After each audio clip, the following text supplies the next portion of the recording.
25, 26 और 27 अप्रैल को होने जा रही यूपी होमगार्ड की परीक्षा के लिए यूपी सामान्य ज्ञान के सभी टॉपिक्स इस वीडियो में हैं। अगर आप चाह रहे हो कि हमारे सामान्य ज्ञान यूपी जीके के सारे प्रश्न सही हो जाएं, तो ये वीडियो आपके लिए। और चैनल को ज़रूर सब्सक्राइब कर लीजिए, जिससे कि नई वीडियो अपलोड होगी तो सबसे पहले आपके पास पहुंचेगी। सभी को शेयर कर दें इस वीडियो को। और एक निवेदन ज़रूर है कि अगर प्रश्न सही करना है तो पूरा ही वीडियो देखें, आधा करके ना जाएं, आधा कट करके ना देखें, बिल्कुल भी पूरा वीडियो देखें और सभी को शेयर करें। चलिए, तो सबसे पहला टॉपिक हमने लिया यहाँ पर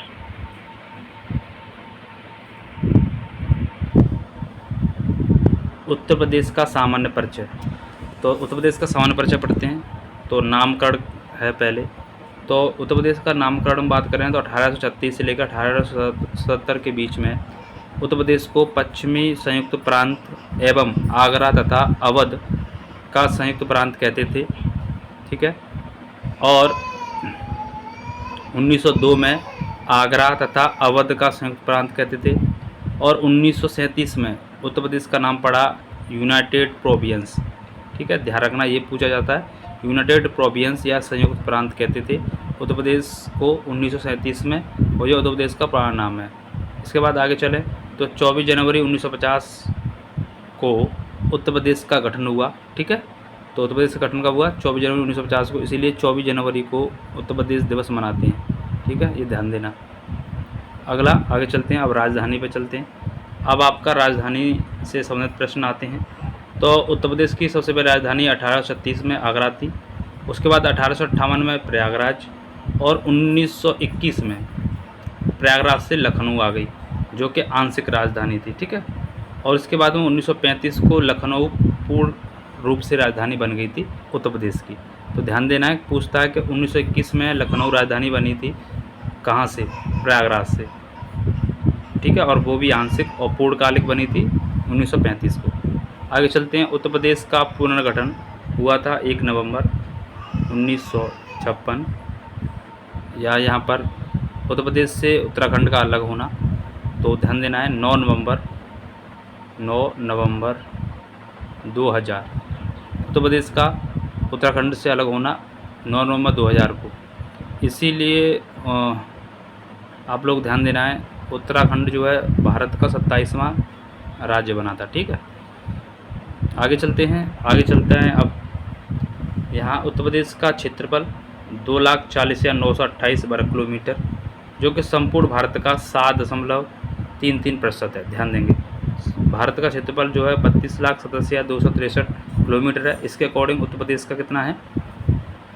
तो ध्यान देना है, 7.33%। और क्षेत्रफल की दृष्टि से उत्तर प्रदेश का भारत में चौथा स्थान है। ठीक है, आगे चलते हैं। अब यहाँ उत्तर प्रदेश की जनगणना की बात करें तो उत्तर प्रदेश की जो 2011 के अनुसार जनगणना 19.98 करोड़ के लगभग 20 करोड़ कह सकते हैं, जिसे 200 मिलियन भी कहा जा सकता है। ठीक है, 200 मिलियन। आगे जो कि पूरे भारत में प्रथम स्थान है उत्तर प्रदेश का। इसके बाद बात करेंगे, उत्तर प्रदेश का जनसंख्या घनत्व है 829 किलोमीटर स्क्वायर। इसके बाद आगे ध्यान देंगे, उत्तर प्रदेश का प्राचीन गोंडवाना लैंड का भूभाग है। यानी उत्तर प्रदेश जो है प्राचीन गोंडवाना लैंड का भाग है। पूछा जाता है कि किस भूभाग से रिलेटिव है उत्तर प्रदेश? तो गोंडवाना लैंड से ये संबंधित है। गोंडवाना लैंड से उत्तर प्रदेश जो है संबंधित है, ध्यान देंगे। इसके बाद आगे चलते हैं। उत्तर प्रदेश का अक्षांशीय विस्तार कितना है? 23 डिग्री 52 मिनट से 30 डिग्री 24 मिनट। ठीक है, और देशांतर विस्तार कितना है? 77 डिग्री 5 मिनट से 84 डिग्री 38 मिनट तक। ठीक है, ये आप लोगों को ध्यान रखना है। इसके बाद आगे चलते हैं। आपको अगर PDF चाहिए तो चैनल को सब्सक्राइब और सभी को शेयर करें। एकदम फ्री ऑफ कॉस्ट आपको करा रहे हैं और PDF भी आपको मिल जाएगी। ठीक है, वीडियो के लास्ट में बताऊंगा कि PDF आप कैसे प्राप्त करेंगे इसकी। तो यहाँ पर आगे उत्तर प्रदेश की सीमा की बात करें। आगे उत्तर प्रदेश की सीमा 8 राज्यों से लगती है तथा एक केंद्र शासित प्रदेश यानी दिल्ली से लगती है। ठीक है, तो उत्तर प्रदेश की सीमा 8 राज्य से लगती है और एक केंद्र शासित प्रदेश दिल्ली से लगती है। आगे 8 राज्य कौन कौन से हैं याद रखना आपको।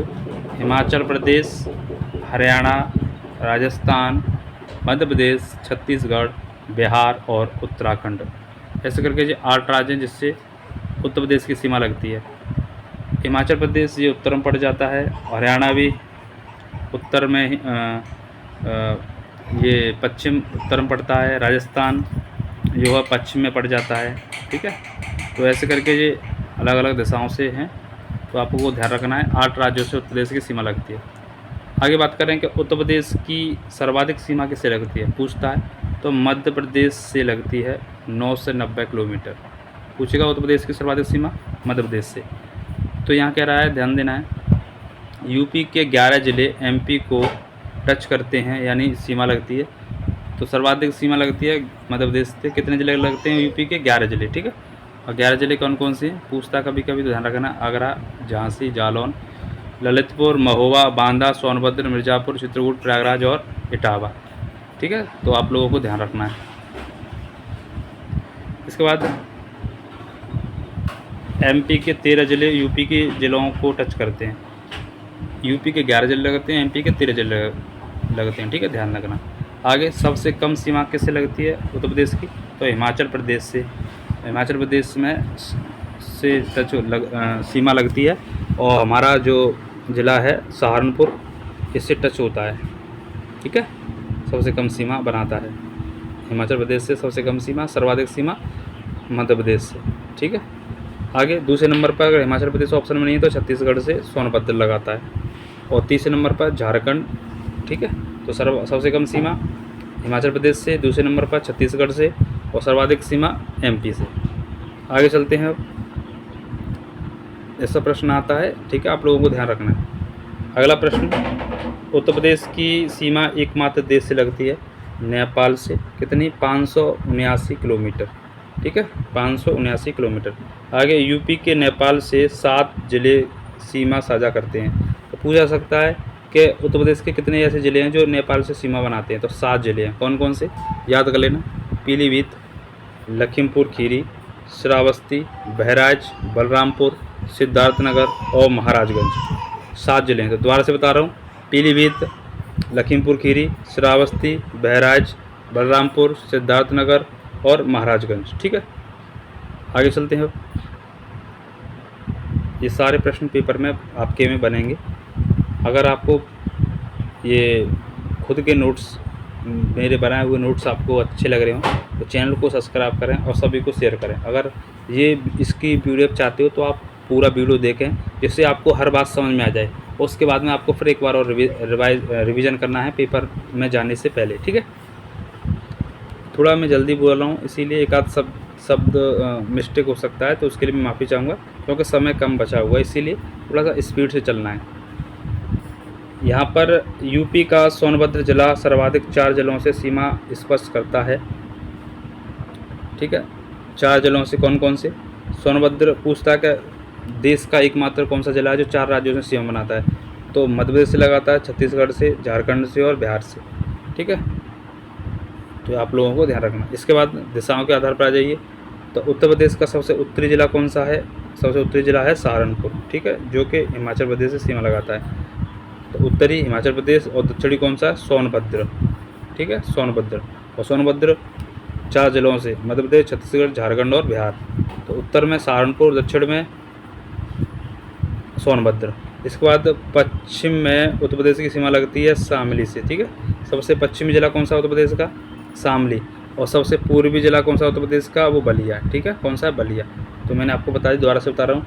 उत्तर प्रदेश का सबसे उत्तरी जिला सहारनपुर, दक्षिणी जिला सोनभद्र, पश्चिमी जिला यहाँ पर शामली और पूर्वी जिला यहाँ पर बलिया। ठीक, अब इसके बात करेंगे उत्तर से दक्षिण तक की दूरी जो है, उत्तर से दक्षिण तक की दूरी वो है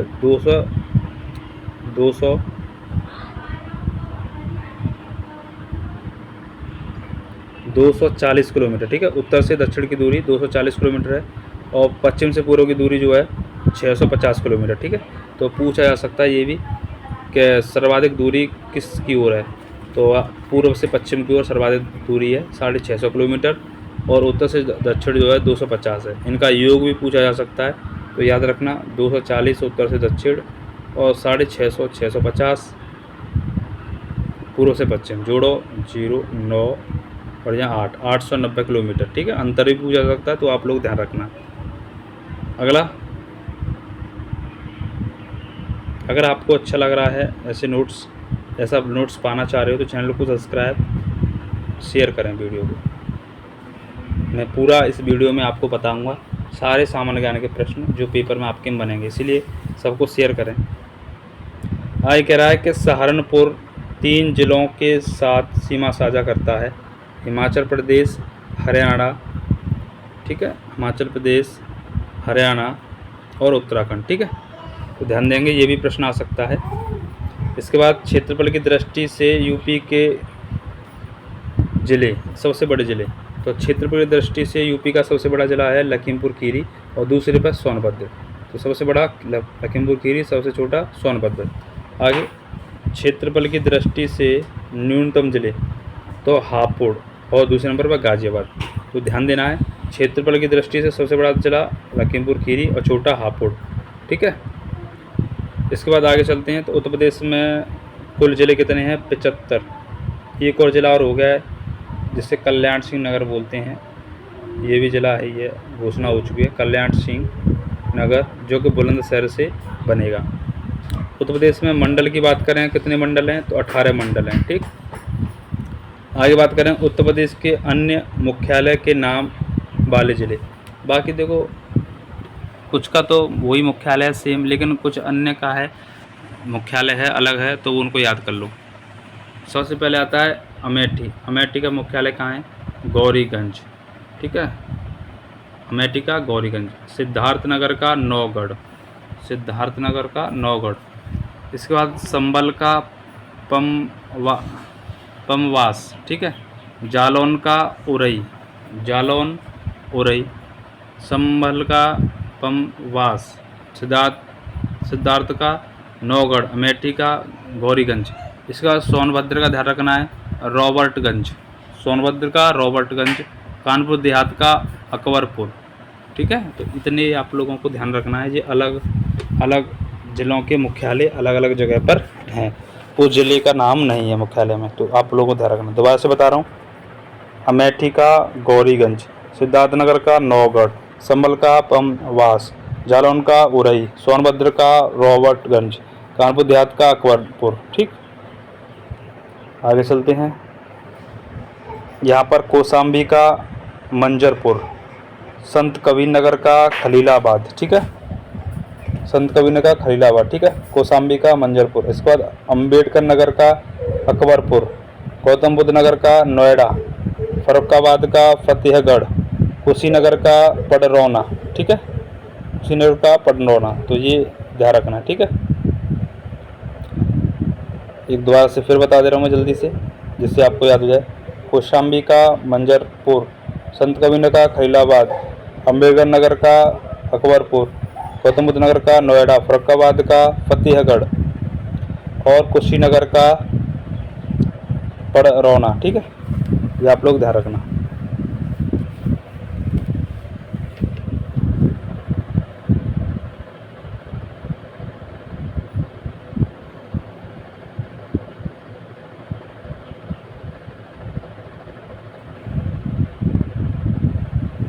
इसके बाद आगे चलते हैं।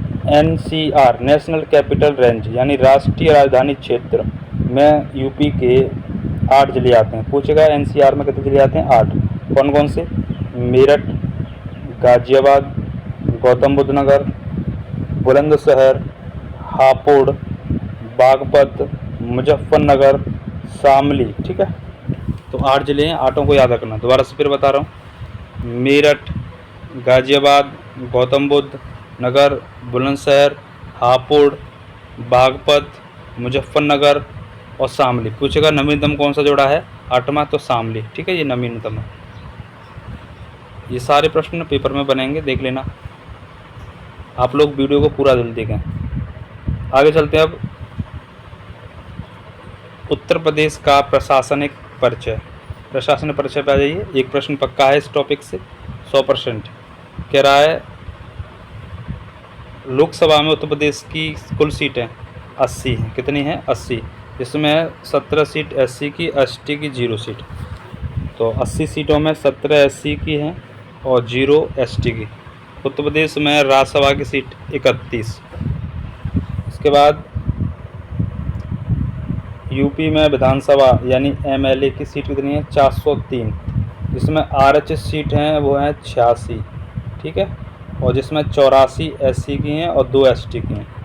ठीक है, 84 SC की हैं और 84 SC की हैं और 2 ST की हैं। तो विधानसभा की 403, आरक्षित सीटें 86। ठीक है, आगे कह रहा है कि विधानसभा में सर्वाधिक सीटें कहाँ से हैं? प्रयागराज से। ठीक है, आगे विधानसभा की न्यूनतम सीटें कहाँ से हैं? श्रावस्ती से या महोबा से। ध्यान रखेंगे, सर्वाधिक प्रयागराज, सबसे कम श्रावस्ती। ठीक है, इसके बाद आगे चलेंगे।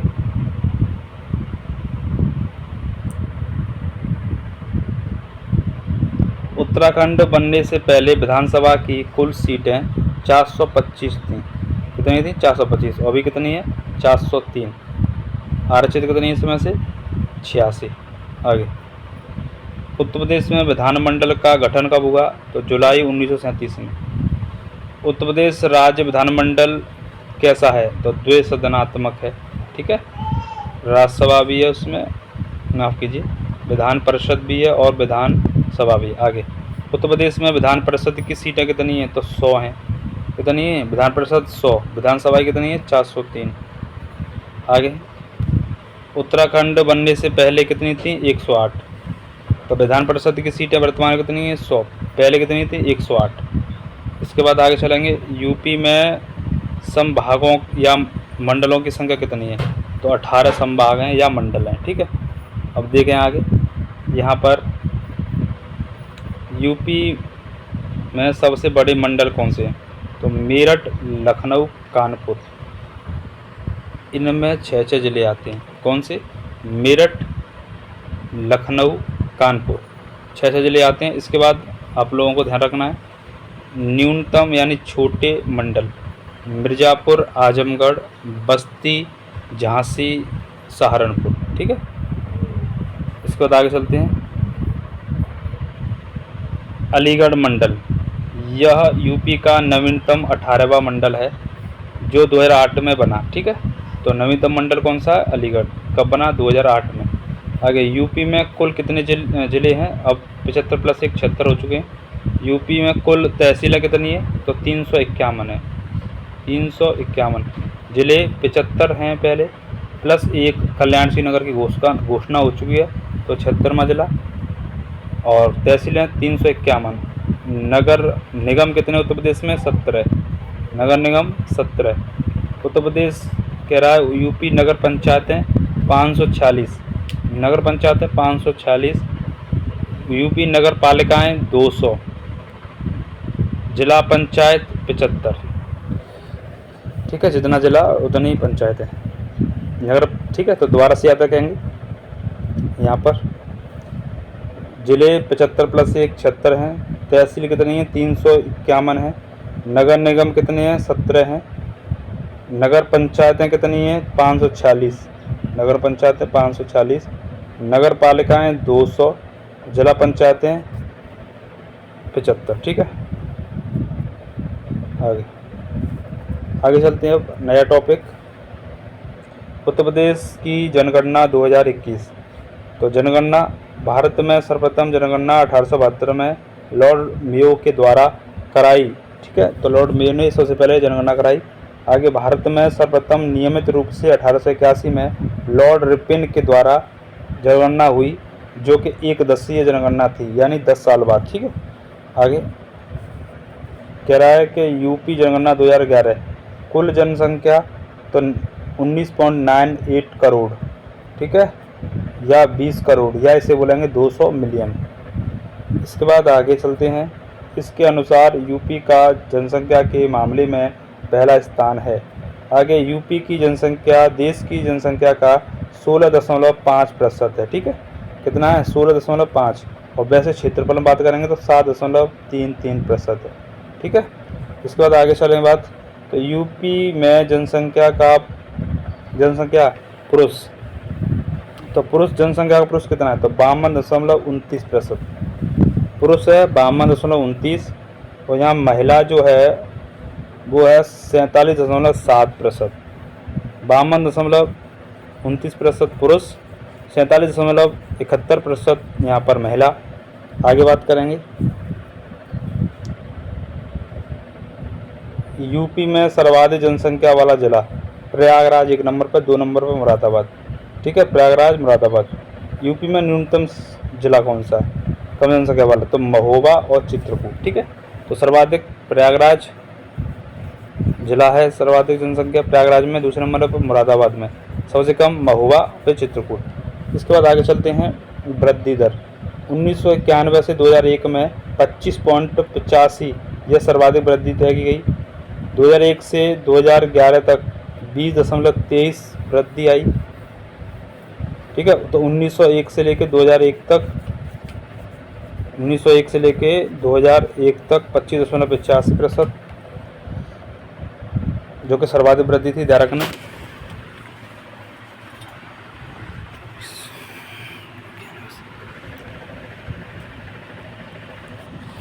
दो 2001 से 2011 तक 20.23% वृद्धि है, ध्यान रखेंगे। आगे 2011 में सर्वाधिक दशकीय वृद्धि वाला जिला, तो गौतम बुद्ध नगर में सर्वाधिक दशकीय वृद्धि हुई, न्यूनतम कानपुर में। तो दशकीय वृद्धि सर्वाधिक कहाँ, गौतम बुद्ध नगर में, सबसे कम कहाँ पे, कानपुर में। आगे बात करेंगे, यूपी की जनसंख्या में आगे देखेंगे। तो ग्रामीण का क्या स्तर है यूपी में, तो यूपी में ग्रामीण है 77.73, नगरीय कितने हैं, तो 22, ग्रामीण सबसे ज़्यादा है यानी 77, और नगरीय कितने हैं, 22। आगे 2011 के आंकड़े के अनुसार यूपी का औसत घनत्व कितना है, 829 वर्ग किलोमीटर, ठीक है, जो हमारे राष्ट्रीय घनत्व से 747 ज़्यादा है, ठीक है, कितना है, 447 ज़्यादा है। राष्ट्रीय घनत्व जो 382 है, ठीक है, इतना ध्यान देंगे।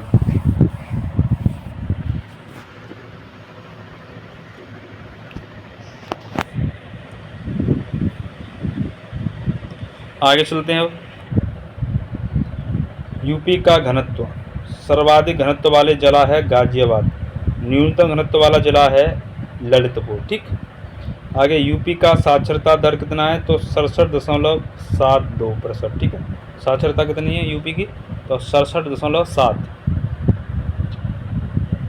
अब साक्षरता में पुरुष साक्षरता की बात करेंगे तो 77.3, महिला साक्षरता 20 कम कर दो 57.2, ठीक है। सर्वाधिक साक्षरता वाला जिला गौतम बुद्ध नगर और न्यूनतम श्रावस्ती।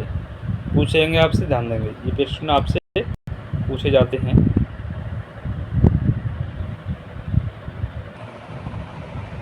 तो ध्यान देना है। तो साक्षरता कितनी है यूपी की, 67.7, पुरुष 77.3, महिला 57। सर्वाधिक साक्षर जिला गौतम बुद्ध नगर, कम कौन सा, श्रावस्ती। आगे चलते हैं, लिंगानुपात पे आ जाइए। तो यूपी का लिंगानुपात है 1000 महिलाओं पर, ठीक है, 912, ठीक है, 912। आगे जो राष्ट्रीय औसत 943 से 31 कम है। राष्ट्रीय जो औसत है भारत का 943 है, तो उससे कितना कम है, 31 कम है भारत, ठीक है। यूपी का 2011 के अनुसार लिंगानुपात 912 1000 महिलाओं पर, प्रति 1000 महिलाओं पर, ठीक है। आगे बात करेंगे 2001 से 2011 तक लिंगानुपात में वृद्धि 14 की हुई है। इसके बाद आगे चलेंगे बात, तो यहाँ सर्वाधिक लिंगानुपात जौनपुर का, ठीक है, न्यूनतम गौतम बुद्ध नगर। सर्वाधिक लिंगानुपात जौनपुर का और सबसे कम गौतम बुद्ध नगर। इसके बाद आगे चलेंगे, 0 से 6 वर्ष के बच्चों का लिंगानुपात 902। 0 से 6 आयु वर्ग की संख्या कितनी है, तो ये बताएगी यहाँ पर 30, 79, 131, ठीक है, ये संख्या है। प्रतिशत में बात करेंगे तो 15.41%। आगे बात करेंगे, सर्वाधिक बात कर रहा है यहाँ पर लिंगानुपात बच्चों के बहराइच में, न्यूनतम कहाँ है, कानपुर में। तो बच्चों में सर्वाधिक लिंगानुपात बहराइच, कम कानपुर। और बड़ों की बात करेंगे तो सर्वाधिक लिंगानुपात जौनपुर और कम गौतम बुद्ध नगर में। आगे चलते हैं बात, अब यहाँ पर ग्रामीण की बात आ रही है। ग्रामीण कितने हैं, 77। नगर या शहरी कितने हैं, 22.73। सर्वाधिक ग्रामीण कहाँ मिलते हैं, प्रयागराज में, और न्यूनतम गौतम बुद्ध नगर में, ठीक। इसके बाद आगे बात करेंगे, सर्वाधिक नगरीय या शहरीय गाजियाबाद में, न्यूनतम कहाँ पर, श्रावस्ती में। तो सर्वाधिक शहरीय गाजियाबाद, न्यूनतम श्रावस्ती में। सर्वाधिक ग्रामीण प्रयागराज में, न्यूनतम गौतम बुद्ध नगर। चारों को ध्यान रखना। आगे चलते हैं, बहुत अच्छे हैं, सारे प्रश्न पेपर में बनेंगे इसमें से। अनुसूचित जाति की बात करेंगे तो 20.69 है। सर्वाधिक SC वाला जिला सीतापुर, ठीक है, न्यूनतम SC वाला जिला बागपत, ठीक है। तो सर्वाधिक SC कहाँ पर है, सीतापुर में, और न्यूनतम SC कहाँ पर है, बागपत में। और अनुसूचित जाति का कितना भाग है, अनुसूचित जाति का जो भाग है 20.69।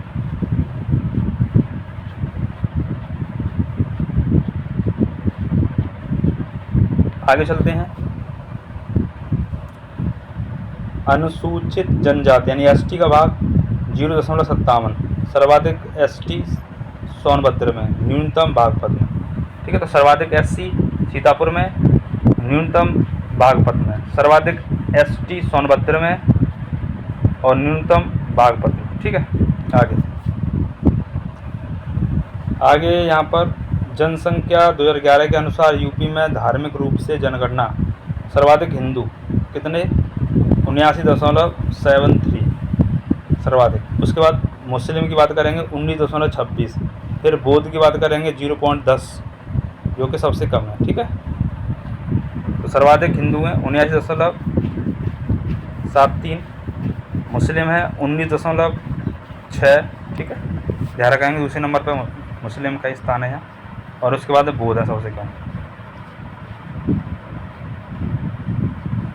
इसके बाद आगे चलते हैं, यूपी में 10 लाख या मिलियन वाले शहर कौन से हैं, तो आगरा है, सर्वाधिक 10 लाख से ज़्यादा जनसंख्या है। लखनऊ में भी है, कानपुर में भी है, प्रयागराज में भी है, वाराणसी में भी है, मेरठ और गाजियाबाद में भी है, ठीक है। तो 7 ऐसे जिले हैं जिनमें 10 लाख से ज़्यादा जनसंख्या है। कौन सी, आगरा, लखनऊ, कानपुर, प्रयागराज, वाराणसी, मेरठ और उसके बाद मेरठ और गाजियाबाद, ठीक है। आगे चलते हैं अब अगला टॉपिक की तरफ। अब आपको अगर अच्छी लग रहा हो तो चैनल को सब्सक्राइब और सबको शेयर जरूर करें। बहुत मेहनत से ये लिखे गए हैं, ठीक है। तो आपका धर्म बन जाता है भाई, आपको ये बिल्कुल लिखे लिखाए मिल रहे हैं, बस प्रैक्टिस ही तो करनी है। और PDF को मैं बता दूंगा लास्ट में वीडियो के कि आप लोगों को कैसे मिलेगी।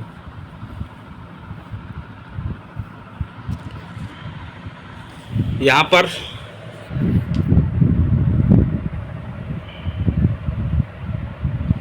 यूपी के प्रमुख प्रतीक चिन्ह, ठीक है, प्रतीक चिन्ह को देख रहे हैं आप। तो यहाँ यूपी का राजकीय पक्षी, एक प्रश्न आता है, इससे ध्यान रखना। प्रतीक चिन्ह से एक प्रश्न आता है और 2 भी आ सकते हैं, क्योंकि होमगार्ड में 100 प्रश्न है, कहाँ से बनाएगा, तो 2 भी प्रश्न रखता है, यहाँ से 2 भी रख सकता है। तो पहला यूपी का राजकीय पक्षी, तो सारस या क्रेन, ठीक है, या क्रॉच बोलते हैं। इसे आधिकारिक रूप से 2013-14 में इसे शामिल किया गया था, ठीक है। इसके बाद दूसरे नंबर पर राजकीय पशु बारहसिंगा, या इसे बोलते हैं दलदली हिरण। यूपी का राजकीय वृक्ष अशोक। फूल की बात करेंगे तो पलाश या टेंसू, ठीक। इसके बाद राजकीय खेल हॉकी। इसके बाद आगे बात करेंगे यहाँ पर यूपी का राजकीय चिन्ह, तो एक वृत्त में 2 मछली, एक तीर धनुष, ठीक है। तो एक वृत्त में 2 मछली, एक तीर और धनुष, यह चिन्ह 1938 में स्वीकृत किया गया था, ठीक है, ध्यान रखना। तो दोबारा से बता दे रहा हूँ, पक्षी क्या है, सारस या क्रेन, पशु बारहसिंगा, वृक्ष अशोक, फूल पारस या टेंसू, खेल हॉकी, और चिन्ह क्या हो गया, एक वृत्त में 2 मछली और तीर कमान, ठीक है। इसके बाद आगे चलते हैं।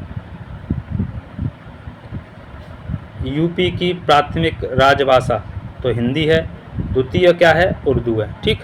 अन्य भाषाएं अंग्रेजी, ब्रज, बुंदेली, भोजपुरी, बहुत सारी, ठीक। आगे चलते हैं। यूपी की राजकीय नदियाँ कौन सी हैं, गंगा, यमुना, गोमती, घाघरा, ये हैं। यूपी का राजकीय फल आम। राजकीय मछली मोम या चित्तल मछली। राजकीय मिठाई जलेबी। और शास्त्रीय नृत्य, उत्तर प्रदेश का शास्त्रीय नृत्य ध्यान रखना यहाँ पर कथक है, ठीक है। कौन सा है, कथक। इसके बाद उत्तर प्रदेश का राजकीय भोजन क्या है, खिचड़ी, क्या है, खिचड़ी। चलिए अगर आगे चलते हैं नेक्स्ट टॉपिक की तरफ। अब अगला टॉपिक है आपका उत्तर प्रदेश के प्रमुख शहरों के उपनाम, यानी कौन सा शहर किस नाम से जाना जाता है। तो अभी तक आपने चैनल को सब्सक्राइब न किया हो तो कर लीजिए। मैं आपको लास्ट में बताऊंगा PDF कैसे मिलेगी, सारी बातें बताने वाला हूं और आपको अच्छा भी लग रहा होगा, ठीक है। नंबर 1 प्रयागराज। प्रयागराज इससे बोलते हैं संगम नगरी, कुंभ नगरी, तीर्थ राज, ईश्वर का निवास स्थान और चीनी मिट्टी के बर्तन वाला स्थान, ठीक है। तो इतने नाम से जाना जाता है, बहुत मेहनत से लिखे हुए हैं, इसीलिए चैनल को सब्सक्राइब और शेयर करें भाई, बार बार कहना पड़ रहा है। तो प्रयागराज को संगम नगरी, कुंभ नगरी, तीर्थराज, ईश्वर का निवास स्थान, चीनी मिट्टी के बर्तन वाला स्थान। इसके बाद प्रतापगढ़ को आंवला नगरी, अमरूद नगरी कहते हैं। अमरूद वैसे प्रयागराज में मिलते हैं, ठीक है। तो प्रतापगढ़ को आंवला नगरी कहते हैं। इसके बाद लखनऊ पे आ जाइए। लखनऊ को बोलते हैं नवाबों का शहर, बागों का शहर, नजाकत तथा नफाजत का शहर, और कपड़ों पर औषधि का केंद्र, आयुर्वेदिक दवाइयों की नगरी, ठीक है। इसके अलावा यहाँ पर लखनऊ को किचन की कढ़ाई भी बोलते हैं, ठीक है। तो इतने नाम से जानते हैं। तो नवाबों का शहर, बागों का शहर, नजाकत और नजाफत का शहर, कपड़ों पर औषधि वाला शहर, और आयुर्वेदिक दवाई की नगरी, चिकन की कढ़ाई, कौन, लखनऊ। इसके बाद आगे मलिहाबाद, जो लखनऊ में ही है, इसे आमों का शहर बोलते हैं, ठीक है। आमों का शहर मलिहाबाद, यहाँ पर लंगड़ा, चूसी, दशहरी, हर तरह का आम मिलता है, ठीक है। इसके बाद आगे चलते हैं गोरखपुर, इससे गीता प्रेस नगर कहते हैं, ठीक है। यहाँ पर किताबें छपती हैं, धार्मिक, गीता और रामायण, कृष्णा जी की सब बहुत सारी किताबें हैं धार्मिक। तो यहाँ गीता प्रेस गोरखपुर प्रसिद्ध है। टेराकोटा शिल्प गोरखपुर को कहा जाता है। आगे इसके बाद आ जाइए आगे वाराणसी,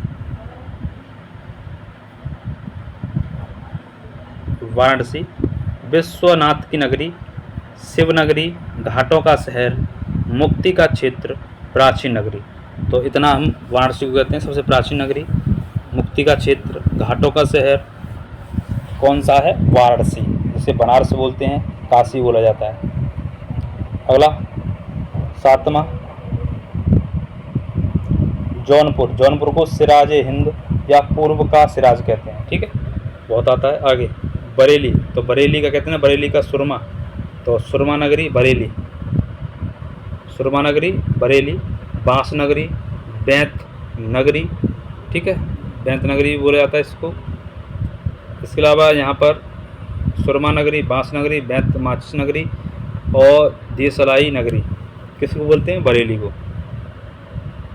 इसके बाद सुकताल, ये मुजफ्फरपुर में है, भागवत कथा की नगरी। यहाँ पर महाराज सुखदेव ने परीक्षित जी को कथा सुनाई थी, गंगा नदी के किनारे है मुजफ्फरपुर। आगे नैमिषारण्य, ये सीतापुर में, यहाँ पर 88,000 ऋषियों की तपोभूमि कहते हैं, तो 88,000 ऋषियों की तपोभूमि नैमिषारण्य सीतापुर, या 30,000 तीर्थों का स्थान, ठीक है। इसके बाद आगे चलते हैं। गाजीपुर, इसे काशी की बहन कहते हैं। रामपुर का चाकुओं का नगर, कहते हैं रामपुरी चाकू है ये, चाकुओं का नगर। आगे चंदौली, धान या चावल का कटोरा, चंदौली को कहते हैं। कन्नौज इत्र नगरी, खुशबू नगरी और महोदयश्री नगरी कहते हैं, बहुत आता है। इत्र नगरी खुशबुओं का शहर या महोदयश्री नगरी किसे बोलते हैं, कन्नौज को, जहाँ के राजा हर्षवर्धन थे, ठीक है। आगे मेरठ कैंची नगरी, क्रांति नगरी या खिलौनों का सामान, यहाँ खिलौनों का सामान अच्छा मिलता है तो खिलौनों की नगरी भी बोलते हैं, खिलौनों का सामान, ठीक है। आगे सोनडीला हरदोई, यहाँ लड्डू नगरी बोलते हैं। सोनभद्र सोनांचल नगरी, पावर कैपिटल ऑफ इंडिया नगरी, ठीक। इसके बाद अयोध्या रामनगरी, अवध नगरी, साकेत नगरी। इसके बाद आगे चलते हैं आगरा को, आगरा को बोलते हैं पेटा नगरी, ताज नगरी, चमड़ा उद्योग, मिट्टी के बर्तन, और यहाँ पर एक और चीज़ है, मिट्टी के बर्तन और लोहे के बाट नगरी किसे, आगरा को। और चमड़ा नगरी यहाँ पर कानपुर को भी बोलते हैं, ठीक है। अगर दोनों ऑप्शन में हो तो यहाँ पर एक ऑप्शन होगा आगरा और कानपुर दोनों, अगर दोनों ऑप्शन में हैं अलग अलग ऑप्शन में तो फिर आप कानपुर को टिक करना। आगे फिरोजाबाद, यहाँ पर चूड़ी नगरी, बहुत सालों से काफ़ी वर्षों से यहाँ चूड़ियों का काम होता है तो चूड़ी नगरी बोलते हैं। कांच नगरी बोलते हैं, सुहाग नगरी बोलते हैं इसे, ठीक है, फिरोजाबाद को। तो चूड़ी नगरी, सुहाग नगरी, कांच नगरी। आगे मथुरा, मथुरा को पेड़ा नगरी, क्योंकि कृष्ण भगवान के लिए, ठाकुर जी के लिए पेड़ा जाते हैं तो पेड़ा नगरी, बहुत अच्छे पेड़े हैं मथुरा के। कृष्ण नगरी, पीतल की मूर्ति की नगरी, यहाँ पर पीतल की मूर्ति बनाई जाती है। तेल शोधन कारखाना, रिफाइनरी, तो यहाँ मथुरा में बहुत बड़ा तेल रिफाइनरी भी है काफ़ी दूर, ठीक है, तो आप लोगों को ध्यान रखना है। इसके बाद हाथरस, हाथरस की हींग बड़ी प्रसिद्ध है, हींग और गुलाल नगरी, ठीक है। आगे अलीगढ़ पे आ जाओ, अलीगढ़ तालों की नगरी, मुरादाबाद पीतल नगरी, बर्तनों का शहर, ठीक है। मुरादाबाद को क्या बोलते हैं, पीतल नगरी और बर्तनों का शहर। जलेसर को घंटी या घंटा शहर, ठीक है, यहाँ पर घंटी बनती है।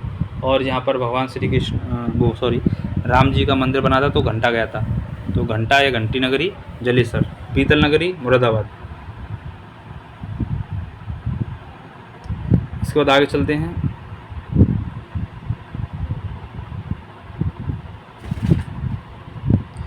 कानपुर चर्म नगरी, उद्योग नगरी, पूर्वोत्तर का मैनचेस्टर, उत्तर भारत का मैनचेस्टर, तो इस कानपुर को कहा जाता है, ठीक है।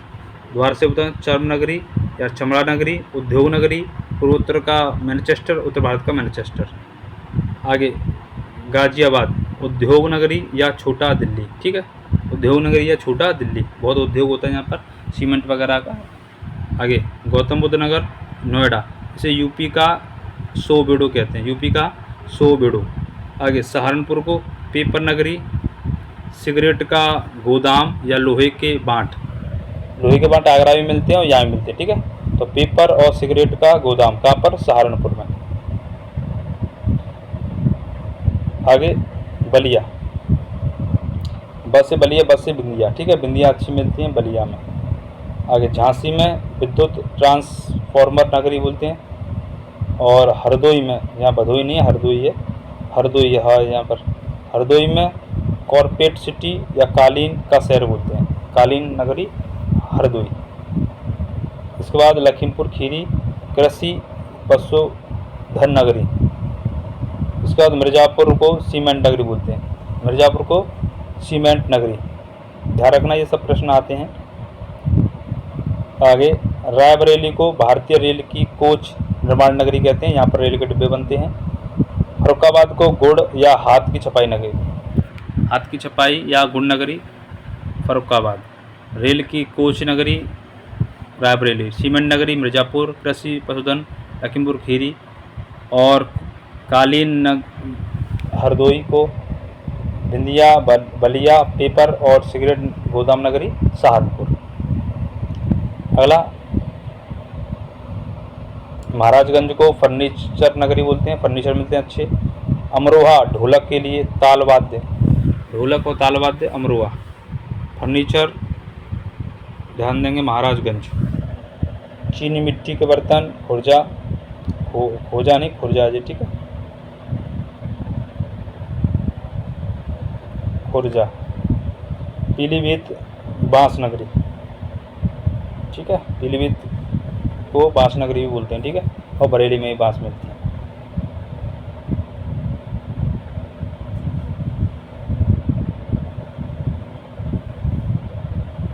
आगे उत्तर प्रदेश के लोक नृत्य। अब उत्तर प्रदेश के लोक नृत्य पे आगे फटाफट। सबसे पहला था ख्याल। ख्याल यह बुंदेलखंड क्षेत्र में से संबंधित है। यह पुत्र के जन्मोत्सव पर आयोजित होता है। इस नृत्य में रंगीन कागज और बांसों का मंदिर बनाते हैं। तो 3 ध्यान रखना, ख्याल कहाँ पर है, बुंदेलखंड का, बच्चे के जन्म दिवस पर, ठीक है, ध्यान रखना। इसके बाद दूसरा राही, यही बुंदेलखंड का है। कृष्ण जन्माष्टमी के समय पर यहाँ पर महिलाएं मयूर रूप धारण करती हैं, ठीक है, राही बुंदेलखंड।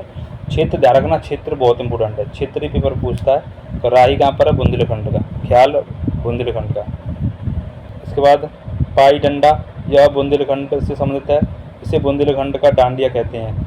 यह अहीर समाज से संबंधित है, ठीक है, अहीर, अज ह नहीं है, अहीर। तो पाई डंडा बुंदेलखंड का डांडिया। आगे कानरा नृत्य, ये भी बुंदेलखंड से संबंधित है। मुख्य रूप से धोबी समाज इसका आयोजन करता है, ठीक है, कानरा। इसके बाद दीवारी या मोनिया या बरेदी नृत्य, ये भी बुंदेलखंड से संबंधित है। इसे यादव समाज करते हैं। दीपावली के समय पुरुषों द्वारा लाठियां द्वारा नृत्य किया जाता है, ठीक है, दीवारी या मोनिया या बरेदी। इसके बाद देवी नृत्य, ये बुंदेलखंड से है। घोड़ा बुंदेलखंड से। सैरा नृत्य, यह बुंदेलखंड के सोनभद्र और मिर्ज़ापुर जिले में फसल की कटाई के समय किया जाता है। इम्पोर्टेंट है, ये सैरा बहुत इम्पोर्टेंट है। तो सैरा बुंदेलखंड, सोनभद्र और मिर्ज़ापुर में फसल की कटाई के समय पर किया जाता है। धोबिया नृत्य बुंदेलखंड का है। कुमार जाति के समय, कुमार जाति के द्वारा इसका आयोजन होता है। इसमें पुरुष महिलाओं के कपड़े पहनकर नृत्य करते हैं, ठीक है, धोबिया। इसके बाद कार्तिक नृत्य आता है, ये बुंदेलखंड से संबंधित है, ठीक है, ये आप लोग ध्यान रखना। तो इतने बुंदेलखंड के हैं 10, दोबारा से बता दे रहा हूँ। देखो, ख्याल बुंदेलखंड से संबंधित है, बच्चे के जन्म से संबंधित। राही बुंदेलखंड से। पाई डंडा बुंदेलखंड का डांडिया कहते हैं। आगे कानरा, ये भी बुंदेलखंड का है। इसके बाद दीवारी मोनिया या बरेदी, ये भी बुंदेलखंड का। देवी बुंदेलखंड का। घोड़ा बुंदेलखंड का। सैरा, ये भी बुंदेलखंड में, सोनभद्र और मिर्ज़ापुर में, यहाँ पर फसल की कटाई के लिए। इसके बाद धोबिया, ये भी बुंदेलखंड में, और कार्तिक भी बुंदेलखंड में, ठीक। इसके बाद आगे चलेंगे। यहाँ पर रास और कीर्तन ब्रज क्षेत्र से संबंधित है। झूला ब्रज क्षेत्र का है, श्रावण के समय, ठीक है। मयूर, ये ब्रज से है। नर सिंह, ये भी ब्रज से संबंधित है। इसके बाद चारकुला, सबसे इम्पोर्टेंट, चारकुला नृत्य। इसमें महिलाएं 108 दीपक रख के छिद्रित मटका होता है उसमें दीपक रख के नृत्य करते हैं। ठीक है, ये कहाँ पर, ब्रज में। तो ध्यान देना है, चारकुला ब्रज का है। 108 दीपक लेकर के छिद्रित मटके को सिर पर रख के नृत्य करती हैं, उसे चारकुला नृत्य कहते हैं, जो कि ब्रज से क्षेत्र से संबंधित है। आगे घड़ा नृत्य। घड़ा नृत्य ये भी ब्रज से संबंधित है। धोबिया नृत्य, इसमें धोबी और गधे का संबंध है, पूर्वांचल का है। ठीक है, तो एक तो धोबिया, एक धोरिया। अभी धोरिया पढ़ा था हमने, वो धोबिया नहीं धोरिया था। ठीक है, ये वाला आपको दिखा रहा हूँ मैं, ये धोरिया है, सॉरी धोबिया नहीं, यहाँ पर ये धोरिया रहा है, यहाँ पर धोरिया। धोरिया नृत्य बुंदेलखंड से है, कुमार जाति के द्वारा होता है। और ये यहाँ पर ये धोबिया है, धोबिया, इसमें धोबी और गधे का संबंध है, पूर्वांचल का। ठीक है, तो ब्रज के एक बार बता दूं आपको कौन कौन से हैं ब्रज के इंपोर्टेंट। तो ब्रज में रास होता है, कीर्तन होता है, कृष्ण भगवान को संबंधित, झूला भी कृष्ण भगवान को संबंधित, मयूर भी कृष्ण भगवान को संबंधित, ब्रज से संबंधित है। नरसिंह ये भी ब्रज से संबंधित है। और चारकुला महिलाओं के द्वारा होता है, ब्रज से संबंधित। और घृणा भी ब्रज से संबंधित है। इसके बाद आगे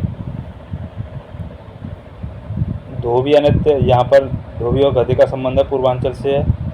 कट खोड़वा ये भी पूर्वांचल का है।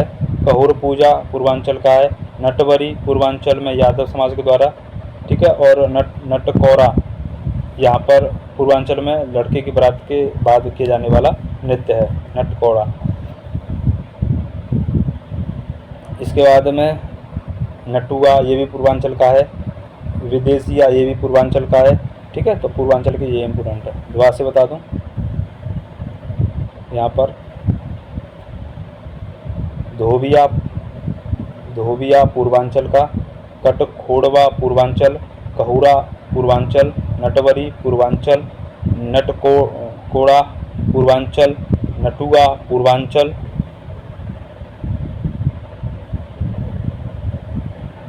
और विदेशिया पूर्वांचल। ध्यान देना। इसके बाद आगे चलो, जोगनी नृत्य ये अवध क्षेत्र में है। इसका आयोजन रामनवमी के दिन किया जाता है। इसमें साधु व महिलाओं का रूप धारण कर करके यहाँ पर नृत्य होता है। ठीक है, जोगनी अवध का। ठीक है, इसके बाद फरुहाई नृत्य ये भी अवध का है, अहिर समाज के द्वारा किया जाता है। ठीक है, लाठी डंडे और डपली के साथ से फरुहाई। इसके बाद टेंडिया नृत्य ये अवध का है। टेंडिया नृत्य अवध का है। इसमें कह रहा है कि यह नृत्य मर्यादा पुरुषोत्तम भगवान राम जब अयोध्या वापस हुए तो अवध वासियों ने मिट्टी के बर्तन में छिद्र करके प्रभु का स्वागत किया। तो टेंडिया नृत्य आप ध्यान रखेंगे, अवध का है। और कालाबाजी अवध का है। ठीक है, तो कालाबाजी अवध का है, टेंडिया अवध का है, और फरुआई अवध का है, जोगनी अवध का है। इसके बाद आगे चलेंगे, कर्मा बहुत इम्पोर्टेंट। कर्मा यह मिर्ज़ापुर और सोनभद्र से संबंधित है। कर्मा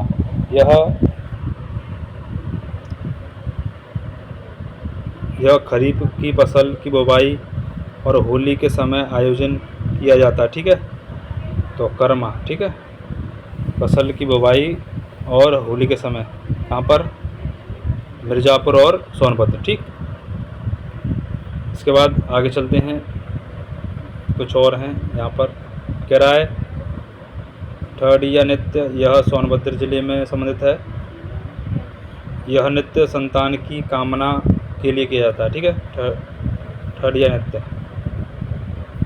चौलर नृत्य यह मिर्ज़ापुर तथा सोनभद्र से संबंधित है। इसका आयोजन अच्छी वर्षा या अच्छी फसल प्राप्त करने के लिए किया जाता है। ठीक है, अच्छी वर्षा या अच्छी फसल, चौलर।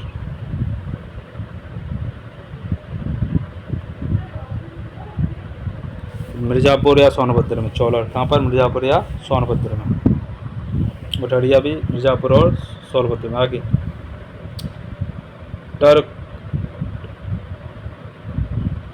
टरकहरी ये सोनभद्र में।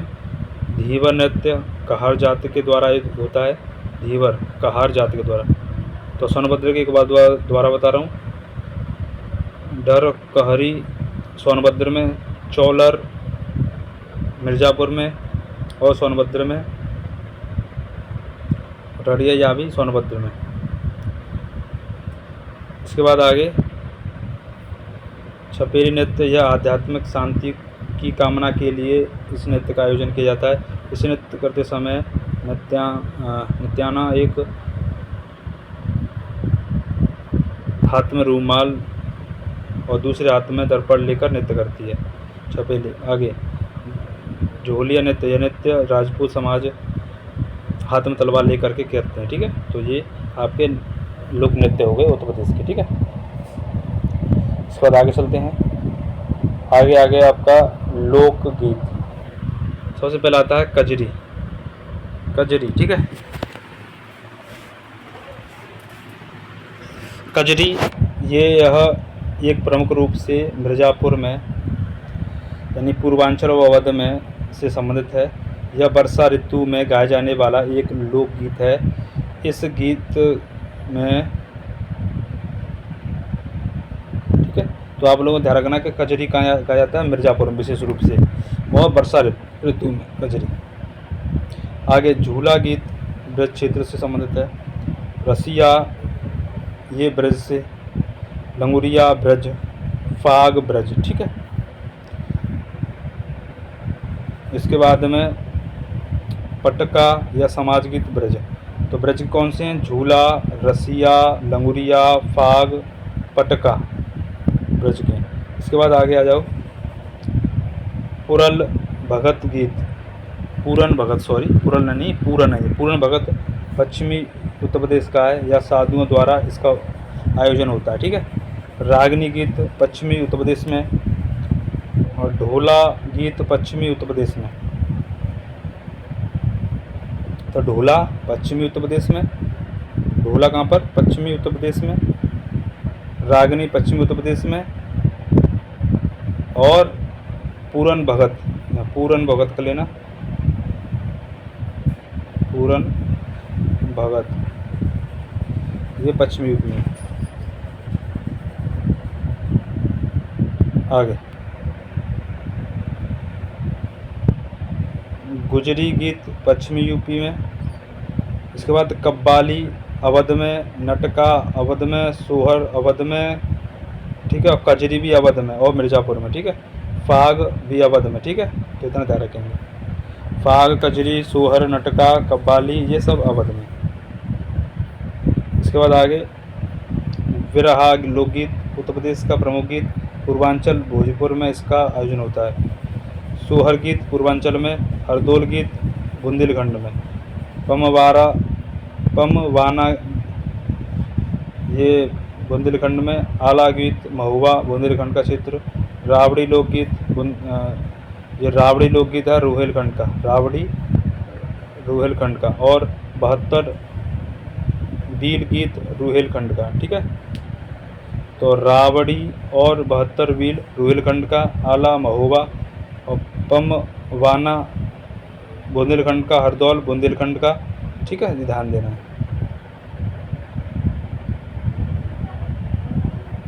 इसके बाद आगे चैटा, कजरी, बारहमासा ये मिर्ज़ापुर और अवध से संबंधित हैं। तीन गीत कौन से? चैटा, कजरी और बारहमासा। चलिए आगे अगला टॉपिक पर्यटन स्थल, यूपी के पर्यटन स्थल। अभी तक आपने चैनल को सब्सक्राइब ना किया हो तो जल्दी से कर लीजिए, और इस वीडियो को सभी को शेयर कर दें जिससे कि सबको फ़ायदा मिल सके। ठीक है, बहुत मेहनत से तैयार किए गए हैं ये क्वेश्चंस। सबसे पहले आ जाओ मथुरा पे। मथुरा कहते हैं इसे कृष्ण नगरी, पीठा नगरी, राजा सूरसेन नगरी कहते हैं।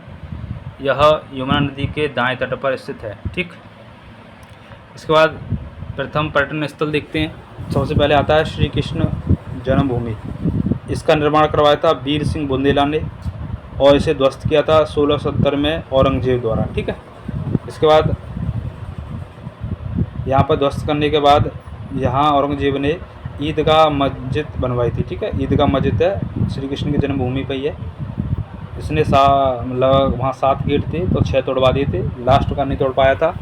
तो 6 गेटों पर जो जेल थी जहाँ पर श्री कृष्ण भगवान का जन्म हुआ था, तो 6 जेल गेट पर वहाँ पर ईदगाह मस्जिद बनी हुई है जो कि विवादित है, इसको भी आप ध्यान देना। अगला द्वारकाधीश मंदिर, ये यमुना नदी के किनारे है, कहाँ पर? मथुरा में। आगे चलते हैं अब वृंदावन और दाऊ जी का मंदिर भी ध्यान रखना मथुरा में है, दाऊ जी। वृंदावन पे आ जाओ, गोविंद देव मंदिर, इसका निर्माण मान सिंह प्रथम ने करवाया था। रंगनाथ मंदिर, यह द्रविड़ शैली से बना हुआ सफ़ेद पत्थर का मंदिर है, वृंदावन में है। बांके बिहारी मंदिर निर्माण करवाया था हरिदास जी ने। राधा वल्लभ मंदिर ये वृंदावन में। श्री गोपीनाथ मंदिर, शाहजी व अष्ट सखी मंदिर ये भी वृंदावन में, ठीक है, याद रखना है।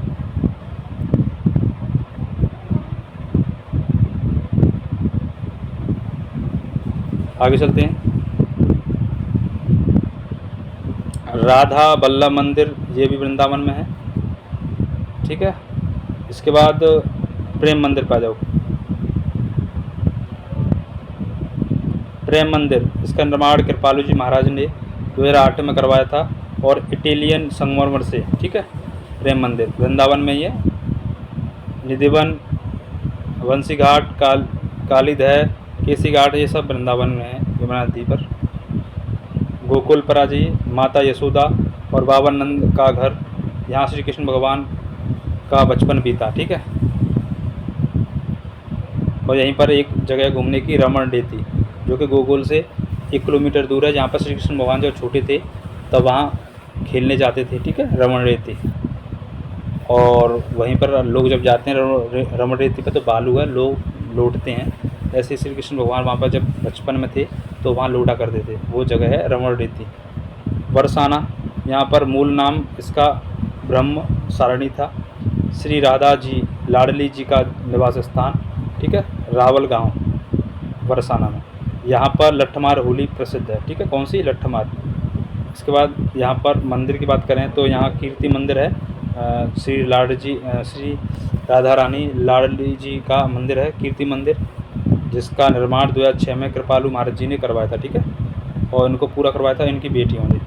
तो लाडली जी श्री राधा रानी का निवास स्थान कहाँ पर है? बरसाना में, रावलपुर गांव में इनका जन्म हुआ था, ठीक है। और राधा नाम जपने वाले आज के महान प्रसिद्ध संत हैं श्री प्रेमानंद महाराज जी, जिन्होंने पूरे विश्व में राधा नाम की गूंज से बहुत सुधार किया है। नवयुवक अक्सर ज़्यादातर उनसे प्रेरित हैं, जो कि उनमें सुधार देखने को मिल रहा है। तो महाराज जी, प्रेमानंद महाराज जी का बहुत इसमें पूरा योगदान है, जिनकी दो किडनी नहीं है, लेकिन कहते हैं कि मेरी एक राधा एक कृष्ण है, जिसके ज़रिए से वो अपना पूरी दिनचर्या करते हुए और वहाँ जितने भी लोग आते हैं उनके प्रश्नों का समाधान करते हैं। तो थोड़ी सी बात आई राधा जी के बारे में तो मैंने बता दिया, ठीक है। तो आगे चलते हैं,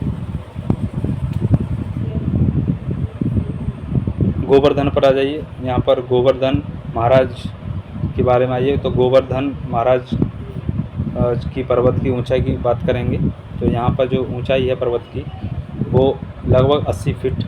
परिक्रमा है 7 कोस यानी 21 किलोमीटर।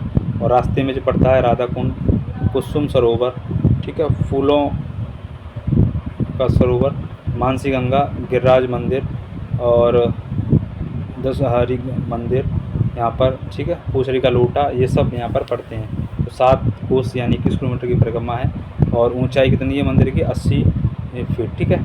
श्री कृष्ण भगवान को इसी को अपनी छन्नी उंगलिया से उठा लिया था, ठीक है। आगे चलते हैं आगरा की तरफ। यहाँ पर आगरा में पर्यटन स्थल की बात करेंगे तो इसे ताजनगरी, पीठनगरी कहते हैं। इसकी स्थापना 1504 में सिकंदर लोदी के द्वारा की गई। यह यमुना नदी के दाएं तट पर स्थित है। इसका अब यहाँ पर लोग घूमने आते हैं कहाँ पर सबसे ज़्यादा, तो आप जानते हो ताजमहल, जिसका निर्माण शाहजहाँ ने अपनी तीसरी बेगम मुमताज़ की याद में बनवाया था, ठीक है। और इसका वास्तुकार था उस्ताद अहमद लाहौरी, ठीक है। 1632 में यहाँ पर काम चालू हुआ था और इसे 1983 में विश्व धरोहर में शामिल किया गया। किसको? ताजमहल को। यह सर्वाधिक विदेशी पर्यटन व भारतीय पर्यटन के लिए जाना जाता है। तो भारत में सर्वाधिक विदेशी पर्यटन कहाँ आते हैं? ताजमहल पर, ठीक है। इसे विश्व धरोहर में शामिल किया गया 1983 में। वास्तुकार उस्ताद अहमद लाहौरी। आगे, यह यमुना नदी के दाएं तट पर स्थित है, ठीक है। आगे, इसी में ही शाहजहाँ का मकबरा है। ध्यान रखना, सबको पता है कि मुमताज़ का कब्र कहाँ है, ताजमहल के अंदर ही है, लेकिन ये नहीं पता रहता कि शाहजहाँ जिसने बनवाया था ताजमहल, उसका मकबरा कहाँ है। तो उसका भी मकबरा वहीं पर ही है, ठीक है, ताजमहल में ही है।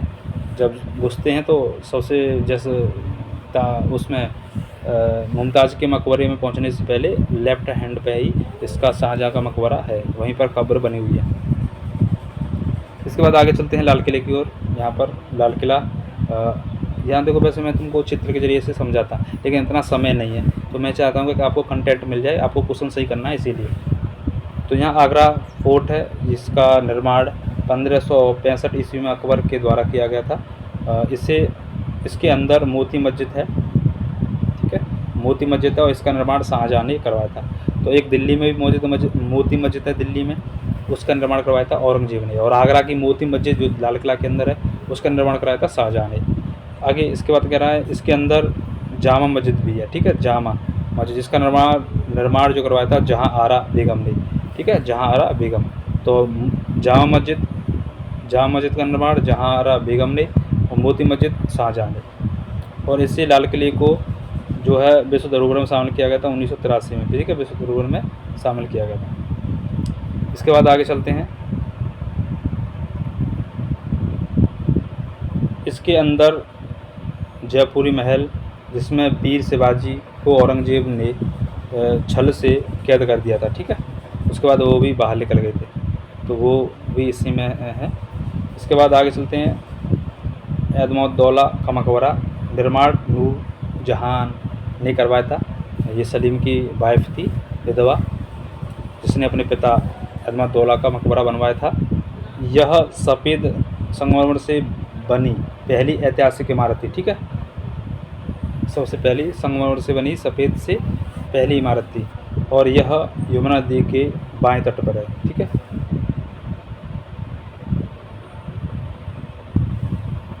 आगे, इसके बाद आगे चलते हैं। अकबर का मकबरा। अकबर का मकबरा,